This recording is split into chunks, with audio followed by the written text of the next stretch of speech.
Next topic हम लोग discuss करेंगे इनलैंड फिशरीज के बारे में। इसके अंदर बेसिकली हम लोग डिस्कस करने वाले हैं वैसे मछली पालन के बारे में जो कि या तो नदी में या तो तालाब में या तो पोखर में या फिर कुएं में, ये सब में किया जाता है। इनलैंड का मतलब भी होता है जमीन के अंदर, ठीक है, यानी कि बेसिकली हमारे जो जमीन होते हैं वहाँ पे बेसिकली, ठीक है। जैसे नदी आपका कहाँ पे बहता है, इंडिया के अंदर बहता है, यानी कि जमीन के बीचों बीच बहता है कहीं पे, तो वो तरीके से हमारा इनलैंड फिशरीज में आ जाएगा।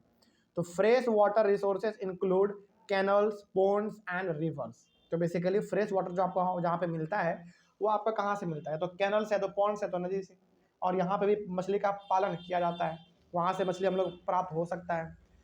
पहले देखते हैं इसके बारे में है ब्रैकिश वाटर क्या होता है। एक वर्ड है आपके पास यहाँ पे ब्रैकिश वाटर।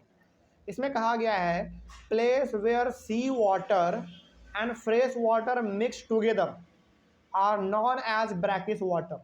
कहने का मतलब जहाँ पे हमारा समुद्र का पानी और नदी का पानी जहाँ पे एक जगह पर मिलता है, देखो अल्टीमेटली हर नदी को कहाँ पे जाके मिलना है, समुद्र में जाके मिलना है। तो कहीं तो एक पॉइंट होगा ना जहाँ पे समुद्र का पानी नदी के पानी से मिलता होगा, तो उसी पानी को हम लोग वहाँ पे क्या कह देते हैं, ब्रैकिश वाटर कह देते हैं, ठीक है।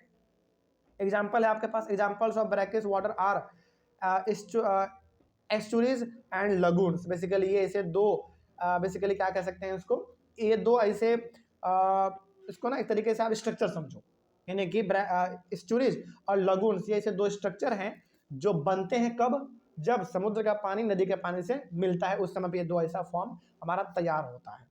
Brackish water are also important fish reservoirs, और जहाँ पे समुद्र का पानी नदी के पानी से मिलता है वहाँ पे बड़े लेवल में मछली भी होता है। क्यों बताओ, क्योंकि वहाँ पे दोनों चीज़ का मछली मिल जाएगा आपको, नदी वाला भी और समुद्र वाला भी मिल जाएगा, क्योंकि दोनों आपस में वहाँ पे मिल रहा होता है। Capture fishing is also done in inland water fishery bodies, यानी कि जो बेसिकली हमारे कैनल है, पॉन्ड है, रिवर्स है, इसमें कैप्चर फिशिंग भी किया जा सकता है और करते भी हैं लोग, ये तो आम बात है। अगला है आपका एक्वा कल्चर। एक्वा कल्चर क्या होता है, देखो aqua culture is the controlled cultivation of aquatic organisms, यानी कि जब देखो बड़ा सिंपल है ये, जब आप एक्वाटिक ऑर्गेनिजम्स को पालते हैं, उसका इस्तेमाल भी करते हैं, लेकिन कंट्रोल्ड वे में। मतलब ये हो गया मछली का पालन पोषण करना, उसको मार्केट में बेचना, प्रॉफिट कमाना। यदि आप इसको कंट्रोल्ड वे में करते हैं, मतलब कि अनलिमिटेड नहीं, कंट्रोल्ड वे में, तो वही हमारा कहलाता है एक्वा कल्चर, ठीक है। Aqua culture includes mariculture and culture fishing. अब एक्वा कल्चर में हमारा दो चीज आ जाता है, एक आ जाता है मैरीकल्चर और दूसरा आपका कल्चर फिशिंग, जिसको आपने पढ़ चुका है आपने पहले, कोई दिक्कत नहीं इसमें, याद रखेंगे। एक्वा कल्चर में हमारा दो चीज आता है, एक मैरीकल्चर और दूसरा आपका कल्चर फिशिंग। और कल्चर फिशिंग के बारे में हम लोग पढ़ चुके हैं, अब हम लोग जान लेते हैं कि आखिर मैरीकल्चर होता क्या है, ठीक है। ये तो हम लोग जानेंगे, लेकिन क्या एक्वा कल्चर में कोई दिक्कत। एक्वा कल्चर का सिंपल सा मतलब होता है मछली का पालन पोषण करना, प्रोडक्शन करना, लेकिन एक कंट्रोल्ड वे में, ठीक है। चलो जानते हैं अब मैरीकल्चर क्या होता है। Mariculture is a specialised branch of aquaculture involving the cultivation of marine organisms for food and other animal products. मतलब मैरीकल्चर, देखो नाम से मतलब है, मैरी मतलब मरीन जैसा कुछ, यानी कि समुद्र वाला। तो जब हम लोग समुद्र के जानवरों को, यानी कि बेसिकली समुद्री मछली को जब हम लोग पालन पोषण करते हैं और उसको बड़े लेवल पे करते हैं, क्यों करते हैं भाई, बेसिकली फूड के लिए करते हैं, तो वही हमारा कहलाता है मैरी कल्चर। कोई डाउट नहीं इसमें। तो मैरी कल्चर का सिंपल सा बड़े लेवल पे समुद्री मछली का पालन पोषण करना, प्रोडक्शन करना फूड के लिए या फिर और भी अलग एनिमल को देने के लिए, उसको हम लोग मैरी कल्चर कहते हैं, ठीक है। आगे sometimes fish cultivation is done in rice crop field so that fish are grown in the water of rice crop। देखो कई बार ना, हालांकि ये बहुत ही कम होता है, लेकिन कुछ कुछ ऐसे किसान हैं जो कि अपने धान के खेत में ही, यानी कि जहाँ पे वो चावल का खेती करते हैं, वही उसी खेत में मछली भी डाल देते हैं। इससे होता है ना, दो बेनिफिट है। पहला बेनिफिट ये रहेगा कि मछली जो भी वेस्ट प्रोडक्ट जनरेट करेगी वो एक तरीके से फर्टिलाइजर का काम करेगा, किसके लिए, आपके खेत के लिए। पहला चीज ये हो गया आपका। दूसरा चीज, जिस पानी में आपका मछली है उसी पानी में आपका अनाज भी हो रहा है, तो क्या आपको पानी का बचत हुआ कि नहीं हुआ, बिल्कुल हुआ। तो कई बार लोग ऐसे भी करते हैं, ठीक है। आगे more intensive fish farming can be done in composite fish culture system. लेकिन यदि आपको बड़े लेवल पे मछली का पालन करना है तो फिर आपको अलग सिस्टम लगाना पड़ता है, बड़े लेवल पे करना है तब। और वो कब होता है ऐसा, जब हम लोग कंपोजिट फिश कल्चर सिस्टम का बात करते हैं। यानी कि कंपोजिट फिश कल्चर सिस्टम एक ऐसा सिस्टम है मछली को पालने का, जहाँ पे मछली का पालन करते हैं वो भी बड़े लेवल में और बहुत बड़ा स्ट्रक्चर बना के। ठीक है, अब इसमें होता क्या है वो भी देख लो। It is a method in which 5 or 6 different species of fish are grown together in a single fish pond। यानी कि तालाब मछली का एक ही रहेगा, लेकिन उसी तालाब में आप 5 से 6 अलग अलग प्रकार के प्रजाति के मछली उसमें डाल देते हैं ग्रो करने के लिए। इसी को हम लोग कहते हैं कंपोजिट फिश कल्चर सिस्टम। और ये बड़े लेवल पे किया जाता है, छोटा मोटा ये नहीं होता, बहुत बड़ा होता है। In composite fish culture system both local and imported fish species are used. इसमें दोनों प्रकार के मछली होते हैं, जो हमारे कंट्री का होता है वो भी, और जो बाहर के होते हैं वो भी, दोनों यहाँ इसमें साथ साथ ग्रो कर रहे होते हैं। ठीक है, आगे These species are selected so that they do not compete for food among them having different types of food habits। अच्छा बताओ, जब हमारे इंडिया में अपना खुद का मछली है ही, तो विदेश से हम लोग क्यों मंगाते हैं? इसलिए मंगाते हैं क्योंकि एक प्रकार का स्वाद आपको खाते खाते क्या बोर नहीं हो जाओगे आप? इसीलिए हम लोग फॉरेन के मछली को भी लाते हैं, और ये ना सबसे अच्छा जरिया है इनकम को जनरेट करने का, क्योंकि इंडिया में ऐसे बहुत सारे लोग हैं जो कि इंडियन के साथ साथ फॉरेन मछली भी पसंद करते हैं खाना। आपको वो लोकल मार्केट में नहीं मिलता है, लेकिन हाँ ऐसा इसका होता है ना। यानी कि आप ऑनलाइन ऑर्डर करोगे तो आपको विदेश का मछली भी इंडिया में मिल जाएगा, और ये बहुत बड़ी बात है। ठीक है, आगे as a result the food available in all parts of the pond is used. तो यहाँ पे ये भी कहा जा रहा है कि जो भी आप तालाब में भोजन देते हैं खाने के लिए मछलियों को, कहीं ना कहीं दोनों मिल के खत्म कर देता है उसको, और आपका भोजन बेकार भी नहीं होता, जो आप देते हैं उसको पूरी तरीके से मतलब यूटिलाइज हो जाता है। For example catlas are surface feeders. कतला क्या हमारा एक मछली का नाम है, ठीक है, प्रजाति है बेसिकली। कतला जो है वो सरफेस फीडर है। सरफेस फीडर मतलब जो नदी के ऊपर अनाज रहता है, कुछ मतलब पानी के ऊपर जो तैरता रहता है उसको वो खाता है। रोहूज फीड द मिडिल जोन। रोहू जो है नदी के बीच में जो कोई अनाज का सामान मतलब खाने पीने का सामान है उसको वो खा लेता है। और मृगल का बात करें एंड कॉमन कार्ब्स का बात करें तो ये बॉटम फीडर है, मतलब कि जो पानी के बिल्कुल नीचे बैठ जाता है अनाज उसको ये लोग खाता है। And grass carbs feeds on the weeds. और ग्रास कार्ब्स जो है बेसिकली मछली का नाम है, इसको आप ज्यादा रखिएगा। ये क्या खाएगा भाई, ये खाता है बेसिकली वीड्स को, यानी कि वीड्स मतलब अनवांटेड प्लांट जो हमारे पानी के नीचे होते हैं वो उसको खाते हैं। कहने का मतलब पानी में अलग अलग प्रकार के मछली हैं जो अलग अलग प्रकार के भोजन को ग्रहण करते हैं। ठीक है, आगे कोई पानी में तैरता हुआ सामान खाता है, कोई बीच का खाता है, कोई नीचे का खाता है, कोई पेड़ों को खा लेता है केवल, है। आगे These species together can use all the food in the pond without competing with each other। तो इस तरीके से जो आप देख रहे हैं हर प्रकार का मछली अलग अलग प्रकार का भोजन खा रहा है, तो इस तरीके से पूरा तालाब का भोजन खत्म हो जाता है और एक रत्ती बर्बाद भी नहीं हो पाता है, पूरा इस्तेमाल हो जाता है। ठीक है, आगे और कोई झगड़ा भी नहीं करता खाने के लिए कि नहीं हमको ये खाना है, हमको ये खाना है। क्यों नहीं करता है? क्योंकि सबका एरिया बटा हुआ है, आपको वो खाना है। आगे this increases the fish production from the pond. और इस तरीके से यदि किया जाता है तो पॉन्ड में जो फिश का प्रोडक्शन है वो बढ़ जाता है बेसिकली। ठीक है, one major problem with composite fish culture system is that many of these fish breed give birth only during monsoon। यानी कि इसका जो सबसे बड़ा एक मेजर प्रॉब्लम है कंपोजिट फिश कल्चर का, वो सबसे बड़ा प्रॉब्लम ये है कि ये जो है ना केवल मॉनसून के समय में ही अपने बच्चों को जन्म देते हैं, इसका ये सबसे बड़ा ड्रॉबैक है। Another major problem is the lack of availability of good quality seed. और दूसरा जो प्रॉब्लम ये है इनके साथ कि इनको बढ़िया भोजन खाने को नहीं मिलता, यानी कि जो आप दाना डालते हो उनको खाने के लिए वो बढ़िया नहीं होता, क्वालिटी में बढ़िया नहीं होता। अब भाई जो खाना ये खाएगा वैसा ही रहेगा, ये खराब खाएगा तो खराब इसका प्रोडक्शन होगा, बढ़िया खाएगा तो जो मछली होगा वो हेल्दी होगा। ठीक है, आगे to overcome this problem hormonal stimulation and availability of good quality seed is needed. तो इस समस्या से यदि बचना है तो दो चीज़ किया जाता है, पहला तो ये कि इनको भोजन आप बढ़िया दो, और दूसरा हार्मोनल स्टिम्युलेशन। अब इसमें क्या होता है ये भी देखो। Hormonal stimulation of fishes is done to mature sex cells artificially. यानी कि इसमें होता क्या है ना, बेसिकली हार्मोनल स्टिम्युलेशन में मछली के सेक्स सेल्स को लिया जाता है और उसको आर्टिफिशियली मैच्योर किया जाता है एक बड़े फिश के रूप में। और ये हम लोग नहीं कर सकते, ये लैब में होता है, इसको आप याद रखिएगा।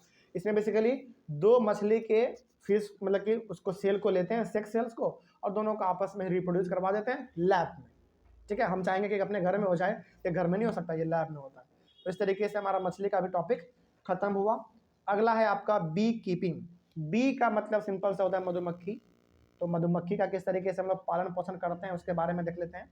देखो, सबसे पहला पॉइंट इसमें कहा जा रहा है बी कीपिंग और एपीकल्चर। एपीकल्चर बोलो या बी कीपिंग बोलो, दोनों का मतलब सेम है। तो बी कीपिंग और apiculture is the rearing, care and management of honey bees for obtaining honey, wax and other substances. तो हम लोग जो मधुमक्खी का पालन करते हैं, आपको जानकर बड़ी हैरानी हो रही है ना कि सर मधुमक्खी को कौन पालता है? नहीं, पालते हैं लोग, बिल्कुल पालते हैं। इतना जो आपके मार्केट में शहद मिलता है, क्या ये शहद केमिकल से बना हुआ होता है क्या? बिल्कुल नहीं। वो शहद कहाँ से आ रहा है आपका? मधुमक्खी के छाता से आता है। तो वो सब का पालन होता है बेसिकली। तो ये जो बी कीपिंग बोलो या फिर एपीकल्चर बोलो, ये सब जो किया जाता है, ये बेसिकली आपको हनी मिल सके, वैक्स मिल सके, और भी अलग अलग प्रकार के सब्सटेंसेस मिलते हैं। ये सब आपका बेसिकली इसी के लिए किया जाता है। ठीक है, तो बड़े लेवल पे मधुमक्खी का पालन पोषण करना, केयर करना, यही आपका कहलाता है एपीकल्चर या फिर बी कीपिंग। और ये सब जब आप करोगे आपको बेसिकली हनी मिलेगा, वैक्स मिलेगा, और भी जो अलग सब्सटेंस होते हैं वो भी मिल जाएंगे आपको। ठीक है, आगे। Honey is widely used and it is known to have medicinal value. अब देखो, हनी का इस्तेमाल तो तरह तरह से हम लोग करते हैं। बहुत सारे लोग हनी को रोटी के साथ खाते हैं, बहुत सारे लोग हनी को गर्म पानी के साथ मिला के पीते हैं ताकि उनका वेट लूज हो सके। और हनी का सबसे ज़्यादा इस्तेमाल हम लोग पूजा पाठ में भी करते हैं, है ना। तो हनी का इस्तेमाल हम लोग अलग अलग तरीके से करते हैं, और सबसे बड़ी बात तो इसको मेडिसिन के तौर पे भी हम लोग इस्तेमाल करते हैं। आगे, beekeeping for making honey has become an agricultural enterprise, यानी कि मधुमक्खी का पालन करना हनी को प्राप्त करने के लिए आज ये बिजनेस बन चुका है, और ये बड़े लेवल पे लोग करते भी हैं। ठीक है, आगे। Beekeeping needs low investment, so farmers use it as an additional income generating activity. अब बी कीपिंग में इन्वेस्टमेंट बहुत कम लगता है, पैसा बहुत इसमें कम लगता है, और पैसा कम लगता है तो हर किसान करना चाहता है ना। और जब करता है तो यदि वो सफल हो जाता है तो एडिशनल इनकम भी उनका जनरेट हो जाता है। लेकिन इसके साथ ना समस्या ये है कि आपको इसका पालन करने आना चाहिए। यदि नहीं आएगा ना तो कब आपको मधुमक्खी पूरा काट के बर्बाद कर देगा आपको पता भी नहीं चलेगा, है ना। इसलिए इसको पहले सीखना पड़ता है। आगे, in addition to honey the beehives are a source of wax which is used in various medicinal preparations. beehive समझते हैं क्या होता है? मधुमक्खी का छाता पूरा। तो वो जो आपको देखो, मधुमक्खी का जब आप पालन करते हैं, पालन पोषण जब आप करते हैं, हनी तो आपको मिलता ही है, इसमें कोई शक नहीं है। लेकिन उसका जो छाता होता है वो भी अपने आप में बहुत बड़ा इंपॉर्टेंट सोर्स है, किस चीज़ का? वैक्स का। ठीक है, और इम्पॉर्टेंट उसको हम लोग मेडिसिनल यानी कि मेडिसिन बनाने के लिए भी उसका इस्तेमाल हम लोग करते हैं। तो बहुत इस्तेमाल है इसका। आगे है आपका the local varieties of bees use for commercial honey production are. अब देखो, कुछ ऐसे हनी हैं, मतलब कि कुछ ऐसे मधुमक्खी हैं जिनका हम लोग इस्तेमाल करते हैं हनी को बनाने के लिए। वो कौन कौन से, इसका नाम देख लो। एपिस सेराना इंडिका, जिसको हम लोग इंडियन बी भी कहते हैं। उसके बाद है एपिस डोरसाटा, जिसको हम लोग रॉक बी भी कहते हैं, एंड एपिस फ्लोरे, इसको हम लोग लिटिल बीबी के नाम से जानते हैं। ठीक है, ये अलग अलग प्रकार का प्रजाति है मधुमक्खी का जिसका हम लोग इस्तेमाल करते हैं हनी को प्रोड्यूस करने के लिए। ठीक है, आगे। And Italian variety of bees be also use for commercial honey production are Apis mellifera, जिसको हम लोग इटालियन बी के नाम से भी जानते हैं। मतलब कि हमारे पास इंडिया में इटली का भी इस्तेमाल करते हैं हम लोग, सोचो, ताकि मधुमक्खी हम लोग मधुमक्खी से हनी बना सके। ठीक है, these are the varieties which are commonly use for commercial honey production. तो ये दो इंडियन और एक इटालियन, दो प्रकार के मधुमक्खी का हम लोग ज़्यादा इस्तेमाल करते हैं इंडिया में हनी को प्रोड्यूस करने के लिए। ठीक है, आगे है इसमें आपका द इटालियन बीज have high Honey collection capacity. लेकिन इसमें जो सबसे ज़्यादा हनी देने वाला कोई है तो आपका वो इटालियन बी है। इंडियन कम देता है लेकिन ठीक ठाक दे देता है। द इटालियन बीज stay in a given beehive for long periods and breed very well. यानी कि इटालियन बी जो है वो एक ही मधुमक्खी के छाता में लंबे समय तक रहता है, और वो बड़े ही अच्छे लेवल में अपने आप को ब्रीड भी करता है, यानी कि अपने बच्चों को वो जन्म भी देता है बड़े लेवल में। देखो, जितना ज़्यादा वो अपने बच्चों को जन्म देगा हमारा हनी उतना ही बनेगा। ठीक है, आगे। For commercial honey production bee farms और एपियरीज हाँ, एपियरी का मतलब होता है is a location where beehives of honey bees are kept are established. कहने का मतलब यदि आपको बड़े लेवल पे हनी का प्रोडक्शन करना है, आप चाहते हैं कि इसका खेती मतलब इसका इस्तेमाल करके हम लोग अपने घर का जीवन यापन चलाएं, तो इसके लिए बेसिकली आपको बहुत बड़ा लैंड चाहिए होता है, क्योंकि आप ये चीज़ अपने घर के मोहल्ले में नहीं कर सकते हैं, क्योंकि मधुमक्खी का खतरा होता है ना, किसी को भी काट लेता है तो पूरा फुला देता है पूरा। तो इसके लिए बेसिकली आपको बहुत ही बड़े फार्म का जरूरत पड़ता है, जिसको हम लोग एपियरीज भी कहते हैं, ठीक है। तो ये सब बेसिकली आपको करना पड़ेगा। आगे, द वैल्यू और quality of honey depends upon the पैस्चरेज। पैस्चरेज का मतलब होता है लैंड यूज फॉर पैस्चर और flowers available for the bees for nectar. देखो, हनी का क्वालिटी किसके ऊपर डिपेंड करेगा? उसके ऊपर डिपेंड करेगा कि हनी कौन से प्लांट के शहद को अपने अंदर सक कर रहा है। और आपको पता है ना, हनी मतलब जो आपका मधुमक्खी है, वो जो शहद बनाता है वो कैसे बनाता है? किसी प्लांट के रस को चूस के बनाता है। तो जिस प्लांट के फ्लावर के रस को वो चूसेगा, सक करेगा, यदि वो अच्छा क्वालिटी का है तो वैसी बात है जो आपका हनी प्रोड्यूस होगा वो भी अच्छा क्वालिटी का होगा। तो हनी का जो क्वालिटी है वो किसके ऊपर डिपेंड करेगा? पैस्चरेज के ऊपर डिपेंड करेगा, मतलब कि वो किसका अपने अंदर जूस सक कर रहा है, ठीक है। नेक्टर का मतलब क्या हो गया कि अपने अंदर उसको खींचने के लिए, नहीं कि चूसने के लिए बेसिकली किस फ्लावर का वो इस्तेमाल कर रहा है। The kinds of flowers available for bees will determine the taste of the honey, यानी कि हनी का टेस्ट कैसा होगा ये भी डिपेंड करता है किसके ऊपर? उस फ्लावर के ऊपर, जिस फ्लावर के ऊपर मधुमक्खी बैठ रहा है और उसके हनी का उसके शहद को वो चूस रहा है। कोई दिक्कत नहीं इसमें। तो ये आपका टॉपिक के साथ साथ पूरा चैप्टर भी आपका कंप्लीट हुआ, और ये हमारे साइंस का सबसे लास्ट चैप्टर था। तो इससे हम लोग कह सकते हैं कि हमारा साइंस पूरी तरीके से कंप्लीट हो गया। कोई दिक्कत नहीं चैप्टर में रहा? चलिए, ऑनलाइन वाले बच्चे आप लोगों को कोई दिक्कत रहा होगा इस चैप्टर में तो आप लोग एक बार कमेंट कीजिएगा, आपके कमेंट का जवाब दिया जाएगा। और यहीं पे हमारा क्लास 9 का जो पूरा साइंस था वो कंप्लीट होता है, ठीक है। कोई दिक्कत नहीं इसमें। चलो, thank you very much and have a nice day.